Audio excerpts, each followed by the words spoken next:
Samantala ngayong araw aarangkada ang bentahan ng 20 pesos na bigas sa mga Kadiwa Store dito sa Metro Manila. Alamin natin kung nagsisimula na yan sa Maynila sa unang balita live ni Bam Alegre. Bam?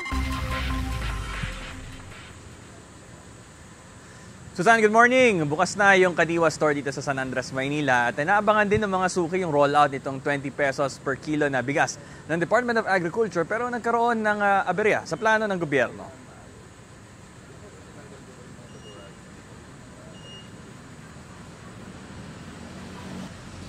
Nakatanggap ng abiso kasi ang Kadiwa Store mula sa pamunuan ng Bureau of Plant Industry kung saan nandito yung Kadiwa Store na hindi na muna itutuloy ngayong araw. Wala namang ibinigay na dahilan sa kanila kung bakit hindi raw ito itutuloy.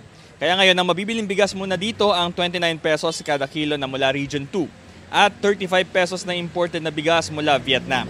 5 kilo ang limit sa bawat tao na bibili. Sari-sari naman ang mabibiling gulay dito. Mababa ang presyo kumpara sa ibang pamilihan pero bahagyan tumaas na rin ang halaga. Tulad ng kamatis na 50 pesos kada kilo, dating 25 pesos.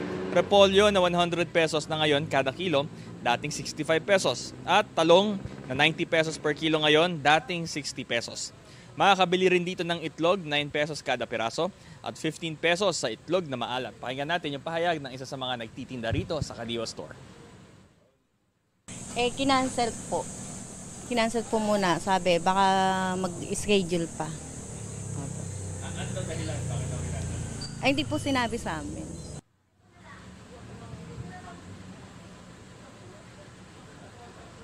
So Susan nga, nakikita ninyo ngayon, live, bilibili ngayon ng mga suki. Bukas ito hanggang alas 6 ng gabi. Ito ang unang balita mula rito sa Maynila, Bam Alegre para sa GMA Integrated News. Gusto mo bang mauna sa mga balita? Mag-subscribe na sa GMA Integrated News sa YouTube at tumutok sa unang balita.